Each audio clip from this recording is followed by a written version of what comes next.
6. Justamente cuando subíamos en mi coche para iniciar un viaje al estado de Oaxaca el 5 de octubre de 1968, don Juan me detuvo. Te he dicho antes, dijo con expresión grave, que nunca hay que revelar el nombre ni el paradero de un brujo.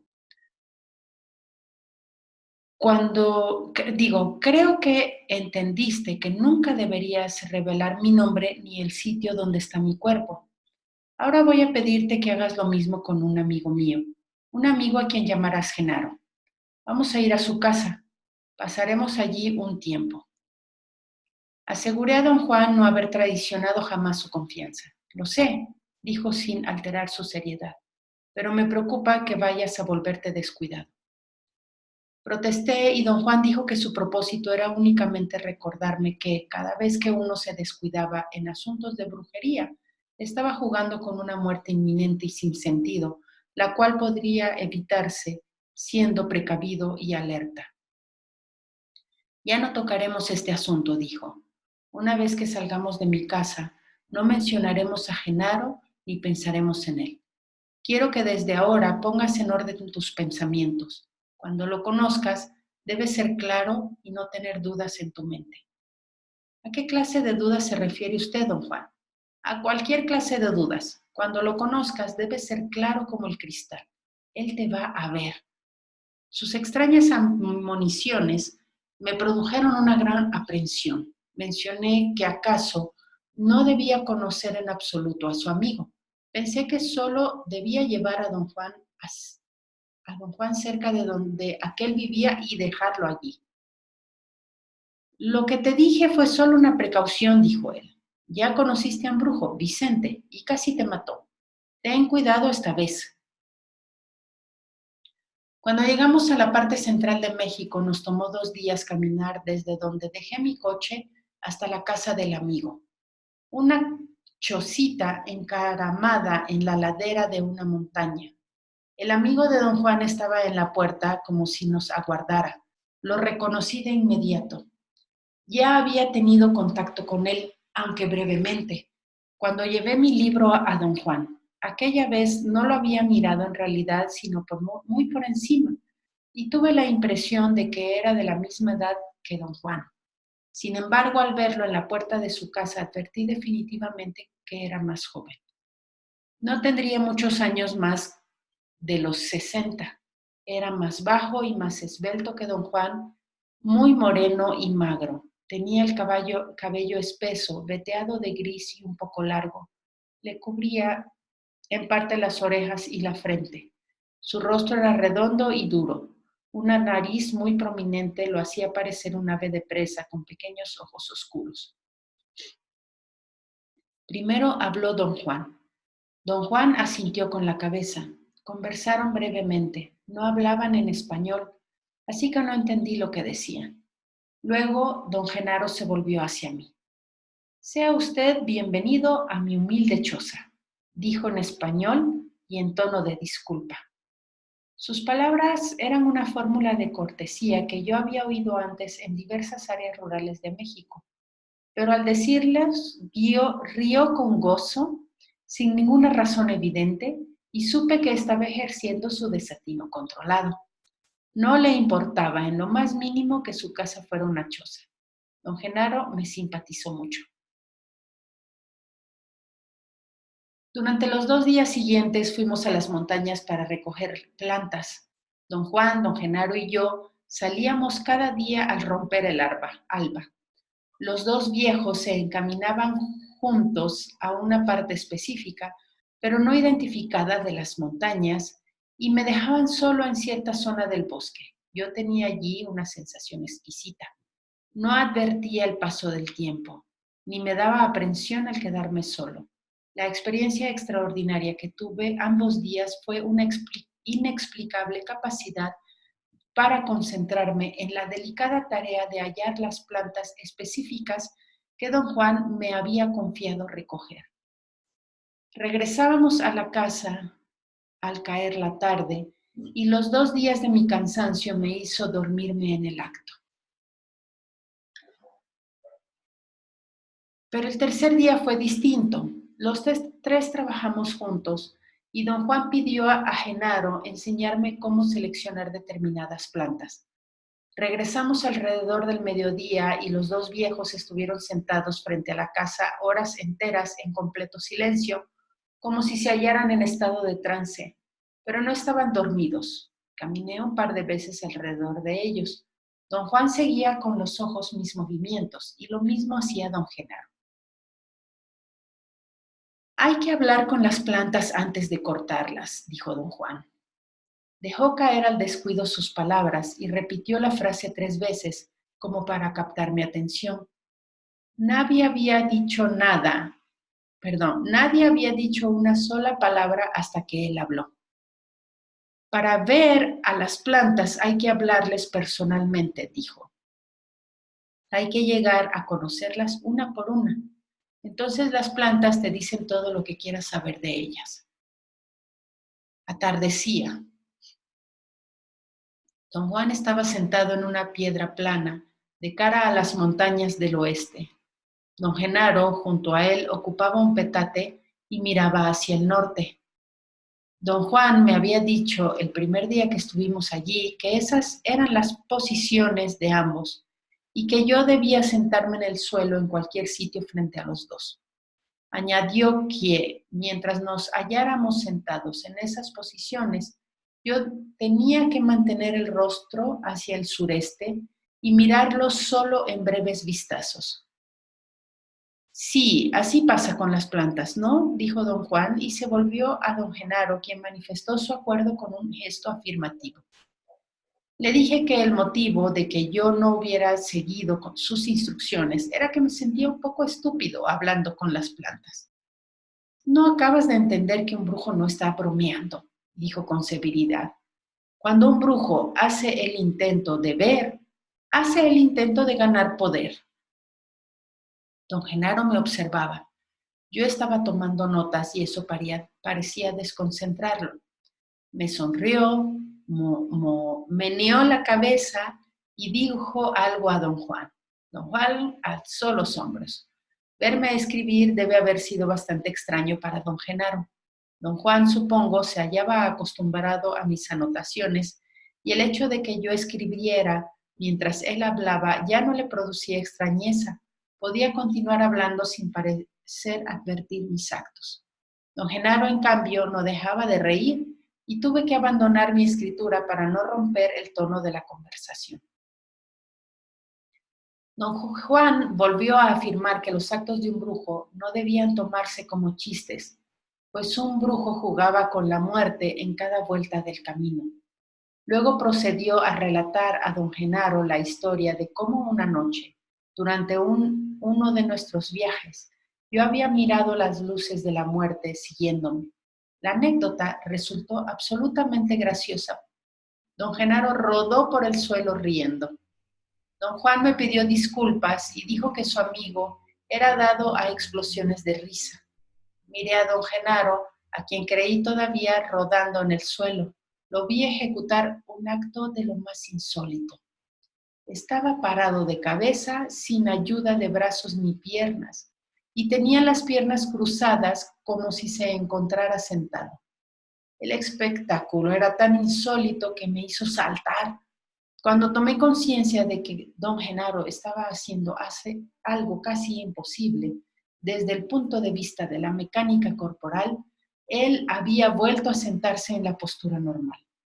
Don Juan, empero, parecía tener conocimiento de lo involucrado y celebró a carcajadas la hazaña de don Genaro. Don Genaro parecía haber notado mi confusión. Palmoteó un par de veces y rodó nuevamente en el suelo. Al parecer quería que yo lo observara. Lo que al principio había parecido rodar en el suelo era en realidad inclinarse estando sentado y tocar el suelo con la cabeza. Aparentemente lograba su ilógica postura ganando impulso, inclinándose varias veces hasta que la inercia llevara su cuerpo a la posición vertical, de modo que por un instante se sentaba de cabeza. Cuando la risa de ambos aminoró, don Juan siguió hablando, Su tono era muy severo. Cambié la posición de mi cuerpo para estar cómodo y darle toda mi atención. No sonrió ni por asomo, como suele hacer especialmente cuando trato de prestar atención deliberada a lo que dice. Don Genaro seguía mirándome como en espera de que yo empezase a escribir de nuevo, pero ya no tomé notas. Las palabras de don Juan eran una reprimenda por no hablar con las plantas que yo había cortado, como siempre me había dicho que él hiciera. Dijo que las plantas que yo maté podrían también haberme matado. Expresó su seguridad de que, tarde o temprano, harían que me enfermara. Añadió que si me enfermaba como resultado de dañar las plantas, yo, sin embargo, no daría importancia al hecho y creería solamente tener un poco de gripe. Los dos viejos tuvieron otro momento de regocijo. Luego don Juan se puso serio nuevamente y dijo, si yo no pensaba en mi muerte, mi vida entera no sería sino un caos personal. Se veía muy austero. ¿Qué más puede tener un hombre aparte de su vida y su muerte?, me dijo. En ese punto sentí que era indispensable tomar notas y empecé a escribir de nuevo. Don Genaro se me quedó mirando y sonrió. Luego inclinó la cabeza un poco para atrás y abrió sus fosas nasales. Al parecer controlaba en forma notable los músculos que operaban dichas fosas, pues éstas se abrieron como al doble de su tamaño normal. Lo más cómico de su bufonería no eran tanto los gestos de don Genaro como sus propias reacciones a ellos. Después de agrandar sus fosas nasales, se desplomó riendo una vez más y una vez más llevó su cuerpo a la misma extraña posición invertida de sentarse de cabeza. Don Juan rió hasta que las lágrimas rodaron por su mejilla. Me sentí algo apenado y reí con nerviosismo. A Genaro no le gusta que escribas, dijo don Juan a guisa de explicación. Puse mis notas a un lado, pero don Genaro me aseguró que estaba bien escribir, porque en realidad no le importaba. Volví a recoger mis notas y empecé a escribir. Él repitió los mismos movimientos hilarantes y ambos tuvieron de nuevo las mismas reacciones. Don Juan me miró, riendo aún, y dijo que su amigo me estaba imitando, que yo tenía la tendencia a abrir las fosas nasales cada vez que escribía, y que don Genaro pensaba que tratar de llegar a brujo tomando notas era tan absurdo como sentarse de cabeza. Por eso había inventado la ridícula postura de reposar en la cabeza el peso de su cuerpo sentado. A lo mejor a ti no te hace gracia, dijo don Juan, pero solo a Genaro se le puede ocurrir sentarse de cabeza y solo a ti se te ocurre aprender a ser brujo escribiendo de arriba abajo. Ambos tuvieron una explosión de risa y don Genaro repitió su increíble movimiento. Me agradaba. Había en sus actos una enorme gracilidad y franqueza. Mil disculpas, don Genaro, dije señalando el bloque de notas. Está bien, dijo, y rió chasqueando la lengua. Ya no pude escribir. Siguieron hablando largo rato acerca de la forma en que las plantas podían realmente matar y de cómo los brujos las usaban en esa capacidad.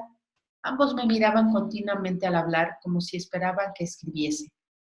Carlos es como un caballo al que no le gusta la silla, dijo don Juan. Hay que ir muy despacio con él. Lo asustaste y ahora no escribe. Don Genaro expandió sus fosas nasales y dijo en súplica parodiada, frunciendo el sueño y la boca. Ándale, Carlitos, escribe hasta que se te caiga el dedo. Don Juan se levantó estirando los brazos y arqueando la espalda. Pese a su avanzada edad, su cuerpo se veía potente y flexible. Fue a los matorrales a un lado de la casa y yo quedé solo con don Genaro. Él me miró y yo aparté los ojos porque me hacía sentirme apenado. No me digas que ni siquiera vas a mirarme, dijo con una entonación extremadamente cómica. Abrió las fosas nasales y las hizo vibrar Luego se puso en pie y repitió los movimientos de don Juan, arqueando la espalda y estirando los brazos, pero con el cuerpo contraído en una posición sumamente burlesca. Era en verdad un gesto indescriptible que combinaba un exquisito sentido de la pantomima y un sentido de lo ridículo. Era una caricatura maestra de don Juan. Don Juan regresó en ese momento y captó el gesto y también la intención. Se sentó riendo por lo bajo. ¿Qué dirección lleva el viento?, preguntó como si nada don Genaro. Don Juan señaló el oeste con el movimiento de cabeza. Mejor me voy a donde sopla el viento, dijo don Genaro con expresión de seriedad. Luego se volvió y sacudió un dedo en mi dirección. Y tú no hagas caso si oyes ruidos raros, dijo. Cuando Genaro caga, las montañas se estremecen. Saltó a los matorrales y un momento después oí un ruido muy extraño, un retumbar profundo, ultraterreno. No supe qué interpretación darle. Miré a don Juan buscando un indicio, pero él estaba doblado de risa. 17 de octubre 1968. No recuerdo qué cosa motivó a don Juan a hablarme sobre el orden del otro mundo, como él lo llamaba. Dijo que un maestro brujo era un águila, o más bien que podría convertirse en un águila. En cambio, un brujo malo era un tecolote. Don Genaro dijo que un brujo malo era hijo de la noche y que para un hombre así los animales más útiles eran el león de montaña u otros felinos salvajes o bien las aves nocturnas, el tecolote en especial. Dijo que los brujos líricos o simples aficionados prefieren otros animales, como el cuervo, por ejemplo. Don Juan rió. Había estado escuchando en silencio. Don Genaro se volvió a él y dijo, eso es cierto, tú lo sabes, Juan. Luego dijo que un maestro brujo podía llevar consigo a su discípulo en un viaje y atravesar literalmente las 10 capas del otro mundo. El maestro, siempre y cuando fuera un águila, podía empezar en la capa de abajo y luego atravesar cada mundo sucesivo hasta llegar a la cima. Los brujos malos y los líricos, dijo, solo podían cuando mucho atravesar 3 capas. Don Genaro describió aquellos pasos diciendo, empiezas en el mero fondo y entonces tu maestro te lleva en su vuelo y al rato, ¡pum!, atraviesas la primera capa. Luego, un ratito después, ¡pum!, atraviesas la segunda y ¡pum!, atraviesas la tercera. En tal forma, don Genaro me llevó hasta la última capa del mundo. Cuando hubo terminado de hablar, don Juan me miró y sonrió sabiamente. Las palabras no son la predilección de Genaro, dijo, pero si quieres recibir una lección, él te enseñará acerca del equilibrio de las cosas. Don Genaro asintió con la cabeza, frunció la boca y entrecerró los párpados. Su gesto me pareció delicioso. Don Genaro se puso en pie y lo mismo hizo don Juan. Muy bien, dijo Genaro. Vamos pues. Podemos ir a esperar a Néstor y Pablito. Ya terminaron. Los jueves terminan temprano. Ambos subieron en mi coche, don Juan en el asiento delantero. No les pregunté nada, simplemente eché a andar el motor. Don Juan me guió a un sitio que, según dijo, era la casa de Néstor. Don Genaro entró en la casa y un rato después salió con Néstor y Pablito, 2 jóvenes que eran sus aprendices. Todos subieron en mi coche y don Juan me indicó tomar el camino hacia las montañas del oeste. Dejamos el auto al lado del camino de tierra y seguimos la ribera de un río que tendría 5 o 6 metros de ancho hasta una cascada visible desde donde me había estacionado. Atardecía. El paisaje era impresionante. Directamente sobre nuestras cabezas había una nube enorme, oscura, azulosa, que parecía un techo flotante.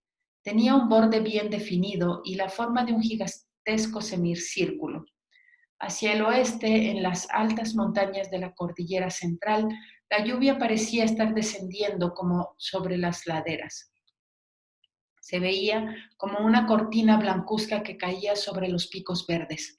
Al este se hallaba el valle largo y hondo. Sobre él solo había nubes desparramadas y el sol brillaba allí. El contraste entre ambas áreas era magnífico. Nos detuvimos al pie de la cascada. Tenía quizás unos 45 metros de altura. El rugido era muy fuerte. Don Genaro se puso un cinturón del que colgaban 7 o más objetos. Parecían guajes pequeños. Se quitó el sombrero y dejó que colgara. Sobre su espalda de un cordón atado alrededor de su cuello. Se puso en la cabeza una banda que sacó de un morral hecho de gruesa tela de lana. La banda era también de lana de diversos colores. El que más resaltaba era amarillo vívido. En la banda insertó 3 plumas. Parecían ser plumas de águila. Noté que los sitios donde las insertó no eran simétricos. Una pluma quedó sobre la curva posterior de su hoja derecha, otra a unos centímetros más adelante y la tercera sobre la sien izquierda. Luego se quitó los guaraches, los enganchó o ató a la cintura de sus pantalones y aseguró el cinturón por encima de su poncho. El cinturón estaba hecho, al parecer, de tiras de cuero entretejidas. No pude ver si don Genaro lo amarró o si tenía hebilla. Don Genaro caminó hacia la cascada. Don Juan manipuló una piedra redonda hasta dejarla en una posición firme y tomó asiento en ella. Los 2 jóvenes hicieron lo mismo con otras piedras y se sentaron a su izquierda. Don Juan señaló el sitio junto a él, a su derecha, y me indicó traer una piedra y sentarme a su lado. Hay que hacer una línea aquí, dijo, mostrándome que los 3 se hallaban sentados en fila. Para entonces, don Genaro había llegado al pie del desplomadero y había empezado a trepar por una vereda a la derecha de la cascada. Desde donde nos encontrábamos, la vereda se veía bastante empinada. Había muchos arbustos que don Genaro usaba como barandales. En cierto momento pareció perder pie y casi se deslizó hacia abajo como si la tierra estuviera resbaladiza. Un momento después ocurrió lo mismo, y por mi mente cruzó la idea de que tal vez don Genaro era demasiado viejo para andar escalando. Lo vi resbalar y trastabillar varias veces antes de llegar al punto en que la vereda terminaba. Experimenté una especie de aprensión cuando empezó a trepar por las rocas. No podía figurarme qué iba a hacer. ¿Qué hace?, pregunté a don Juan en un susurro. Don Juan no me miró. ¿No ves que está trepando?, dijo. Don Juan miraba directamente a don Genaro. Tenía los ojos fijos, los párpados entrecerrados. Estaba sentado muy erecto, con las manos descansando entre las piernas sobre el borde de la piedra. Me incliné un poco para ver a los 2 jóvenes. Don Juan hizo un ademán imperativo para hacerme volver a la línea. Me retraje de inmediato. Tuve solo un vislumbre de los jóvenes. Parecían igual de atentos que él. Don Juan hizo otro ademán y señaló en dirección de la cascada. Miré de nuevo. Don Genaro estaba trepado un buen trecho por la pared rocosa. En el momento en que miré, se hallaba encaramado en una saliente, avanzando despacio, centímetro a centímetro, para rodear un enorme peñasco. Tenía los brazos extendidos, como abrazando la roca. Se movió lentamente hacia su derecha y de pronto perdió pie. Di una boqueada involuntaria. Por un instante su cuerpo entero pendió en el aire. Me sentí seguro de que caería, pero no fue así. Su mano derecha había aferrado algo y muy ágilmente sus pies volvieron a la saliente, pero antes de seguir adelante se volvió a mirarnos. Fue apenas un vistazo. Había, sin embargo, tal estilización en el movimiento de volver la cabeza que empecé a dudar. Recordé que había hecho lo mismo, volverse a mirarnos cada vez que resbalaba. Yo había pensado que don Genaro debía sentirse apenado por su torpeza y que volteaba a ver si lo observábamos. Trepó un poco más hacia la cima, sufrió otra pérdida de apoyo y quedó colgando precisamente de la salediza superficie de la roca. Esta vez se sostenía con la mano izquierda. Al recuperar el equilibrio se volvió nuevamente a mirarnos. Resbaló 2 veces más antes de llegar a la cima. Desde donde nos hallábamos sentados, la cresta de la cascada parecía tener más de 6 u 8 metros de ancho. Don Genaro permaneció inmóvil un momento. Quise preguntar a don Juan qué iba a hacer don Genaro allá arriba, pero don Juan parecía tan absorto en observar que no me atrevía a molestarlo. De pronto, don Genaro saltó hacia el agua. Fue una acción tan completamente inesperada que sentí un vacío en la boca del estómago. Fue un salto magnífico, extravagante. Durante un segundo tuve la clara sensación de haber visto una serie de imágenes superpuestas de su cuerpo en vuelo elíptico hasta la mitad de la corriente. Al aminorar mi sorpresa, advertí que don Genaro había aterrizado en una piedra al borde de la caída, una piedra apenas visible desde donde nos encontrábamos. Permaneció largo tiempo allí encaramado. Parecía combatir la fuerza del agua precipitada. 2 veces se inclinó sobre el precipicio y no pude determinar a qué estaba asido. Alcanzó el equilibrio y se acuclilló en la piedra. Luego saltó de nuevo como un tigre. Mis ojos apenas si percibían la siguiente piedra donde aterrizó. Era como un cono pequeño en un borde mismo del despeñadero. Se quedó allí casi 10 minutos. Estaba inmóvil. Su quietud me impresionaba a tal grado que empecé a titiritar. Quería levantarme y caminar por ahí. Don Juan advirtió mi nerviosismo y con tono autoritario me instó a calmarme. La inmovilidad de don Genaro me precipitó a un terror extraordinario y misterioso. Sentí que si seguía más tiempo allí encaramado, yo no podría controlarme. De pronto saltó de nuevo hasta la otra ribera de la cascada. Cayó sobre los pies y las manos como un felino. Permaneció acuclillado un momento. Luego se incorporó y miró a través del torrente hacia la otra orilla y luego abajo en nuestra dirección. Se estuvo enteramente quieto, mirándonos. Tenía las manos a los lados, ahuecadas como aferrando un barandal invisible. Había en su postura algo verdaderamente exquisito. Su cuerpo parecía tan flexible, tan frágil. Pensé que don Genaro, con su banda y sus plumas, su poncho oscuro y sus pies descalzos, era el ser humano más hermoso que yo hubiera visto. Repentinamente echó los brazos hacia arriba, alzó la cabeza y con gran rapidez lanzó su cuerpo a la izquierda en una especie de salto mortal lateral. El peñasco donde había estado era redondo y al saltar desapareció tras él. En ese momento empezaron a caer grandes gotas de lluvia. Don Juan se levantó y lo mismo hicieron los 2 jóvenes. Su movimiento fue tan abrupto que me confundió. La experta hazaña de don Genaro me había puesto en un estado de profunda excitación emotiva. Sentía que el viejo era un artista consumado y quería verlo en ese mismo instante para aplaudirlo. Me esforcé por escudriñar el lado izquierdo de la cascada para ver si don Genaro descendía, mas no lo hizo.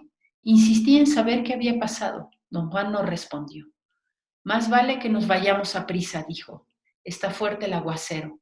Hay que llevar a Néstor y a Pablito a su casa y luego tendremos que irnos regresando. Ni siquiera le dije adiós a don Genaro, me quejé. Él ya te dijo adiós, repuso con suave aspereza. Me observó un instante y luego suavizó el ceño y sonrió. También te dio su afecto, dijo. Le caíste bien. ¿Pero no vamos a esperarlo? No, dijo con brusquedad. Déjalo tranquilo ahí donde esté. Capaz ya es un águila volando al otro mundo, o capaz ya se murió allá arriba. Ahorita ya no le hace. 23 de octubre de 1968. Don Juan mencionó casualmente que iba a hacer otro viaje a México Central en un futuro cercano. ¿Va usted a visitar a don Genaro? Pregunté. A lo mejor, dijo sin mirarme. Don Genaro está bien, ¿verdad, don Juan? Digo, no le pasó nada malo ahí arriba en la catarata, ¿no? No le pasó nada, tiene aguante. Hablamos un rato de su proyectado viaje y luego dije que había gozado mucho de la compañía y los chistes de don Genaro. Se rió y dijo que don Genaro era en verdad como un niño. Hubo una larga pausa. Yo pugnaba mentalmente por hallar una frase inicial para inquirir acerca de su lección. Don Juan me miró y dijo en tono malicioso, ya te matan las ganas de preguntarme por la lección de Genaro, ¿no? Reí con turbación. Todo lo ocurrido en la catarata me había estado obsesionando. Daba yo vueltas y más vueltas a todos los detalles que podía recordar y mis conclusiones eran que había sido testigo de una increíble hazaña de destreza física.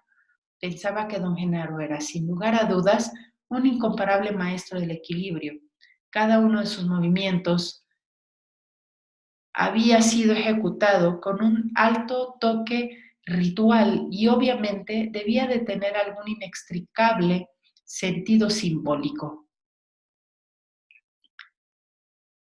Sí, dije, admito que muero por saber cuál fue su lección. Déjame decirte algo, dijo don Juan. Para ti fue una pérdida de tiempo. Su lección era alguien para quien pudiera ver. Pablito y Néstor agarraron el hilo, porque no ven muy bien, pero tú fuiste a mirar. Le dijo a Genaro que, le dije a Genaro que eras medio idiota y muy raro, todo atascado, y que a lo mejor te destapabas con su lección, pero no, no importa de todos modos, ver es muy difícil. No quise que hablaras después con Genaro, por eso tuvimos que irnos, lástima, pero habría salido peor que quedarse. Genaro arriesgó mucho por mostrarte algo magnífico. Qué lástima que no puedas ver. Quizá, don Juan, si usted me dice cuál fue la lección, yo descubra que en realidad vi. Don Juan se redobló de risa. Tu mejor detalle es hacer preguntas, dijo. Parecía estar dispuesto a relegar nuevamente el tema. Como de costumbre, estábamos sentados en el área frente a su casa. De pronto don Juan se puso en pie y entró. Fui tras él e insistí en describirle lo que yo había visto. Seguí con fidelidad la secuencia de los hechos, según la recordaba. Don Juan sonreía al escucharme. Cuando terminó, meneó la cabeza. Ver es muy difícil, dijo. Le supliqué explicar su aseveración. Ver no es cosa de hablar, dijo imperativamente. Resultaba obvio que no iba a decirme nada más, de modo que desistí y salí de la casa a cumplir unos encargos suyos. Al regresar ya era de noche. Comimos algo y después salimos a la ramada. Acabamos de tomar el asiento cuando don Juan empezó a hablar sobre la elección de don Genaro. No me dio tiempo de prepararme para ello. Tenía conmigo mis notas, pero estaba demasiado oscuro para escribir y no quise alterar el fluir de la conversación yendo al interior de la casa por la lámpara de petróleo. Dijo que don Genaro, siendo el maestro del equilibrio, podría ejecutar movimientos muy complejos y difíciles.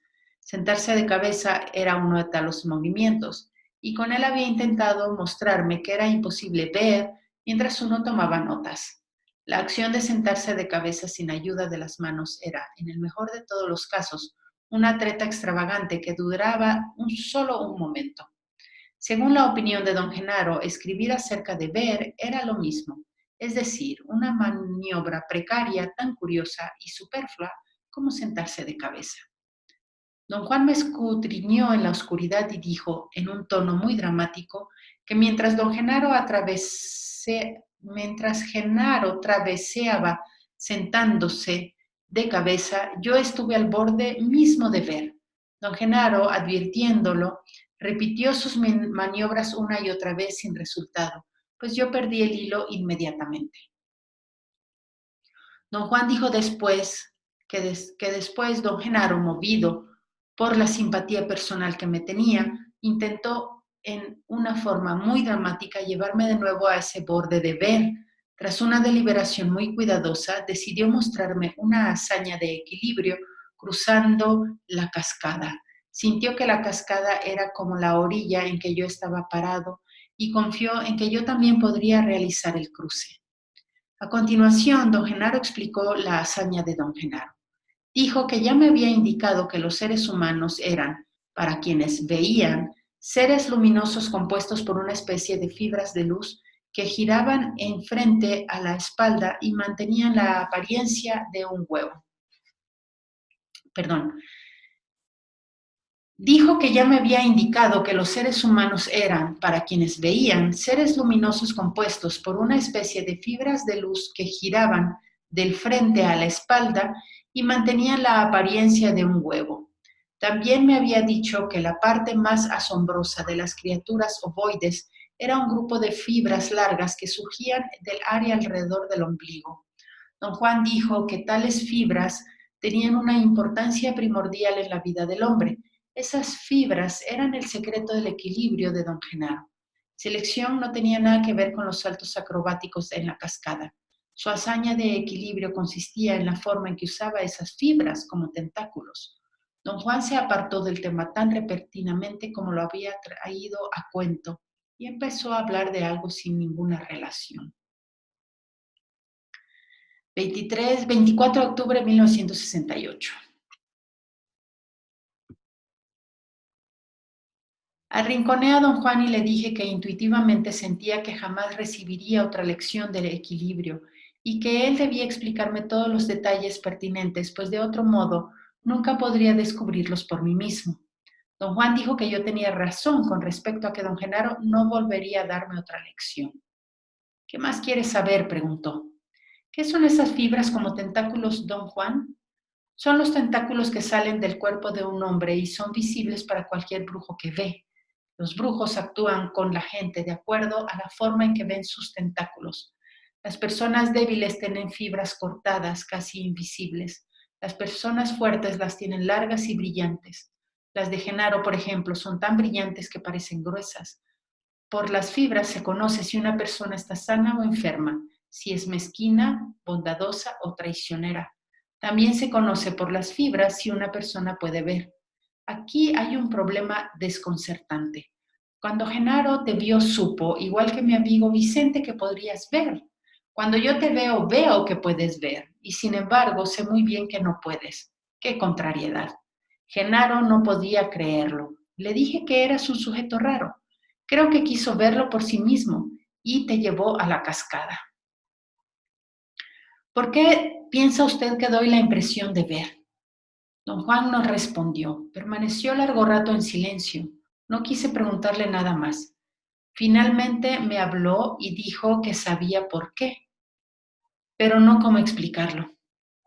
Piensas que piensas que todo el mundo es sencillo de entender, dijo, porque porque cuanto tú haces es una rutina porque cuanto tú haces es una rutina sencilla de entender.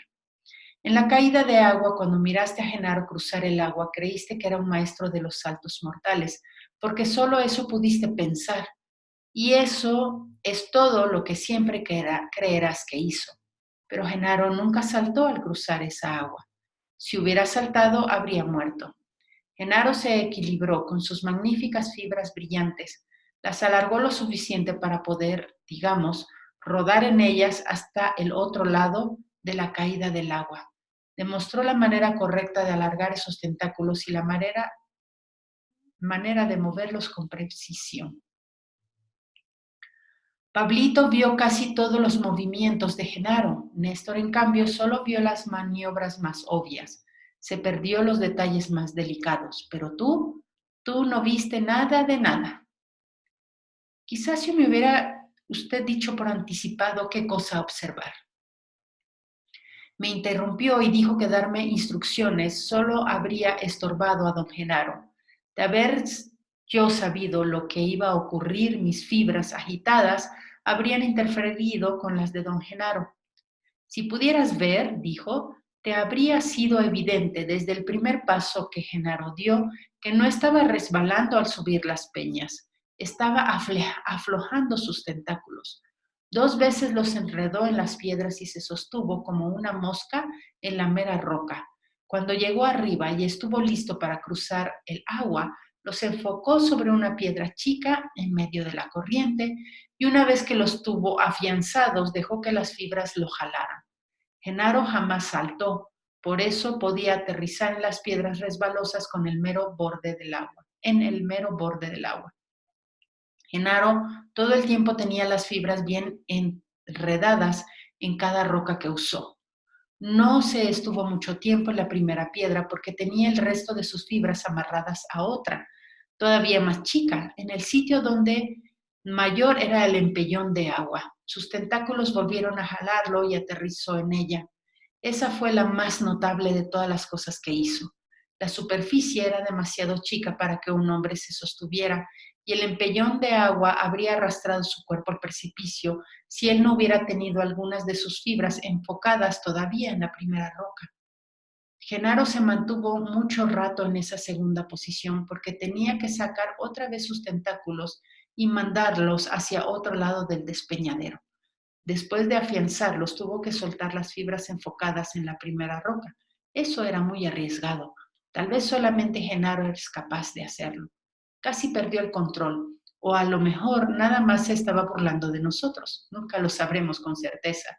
En lo personal, pienso que de veras estuvo a punto de caer, estuvo a punto de perder el equilibrio. Lo sé porque se puso tieso y mandó un brote magnífico, como un rayo de luz cruzando el agua. Parece que tan solo ese rayo habría bastado para jalarlo al otro lado. Cuando llegó a la orilla, se paró y dejó brillar sus fibras como un racimo de luces. Eso lo hizo solamente para ti. De haber podido ver, habrías visto eso. Genaro estuvo allí parado, mirándote, y entonces supo que no habías visto.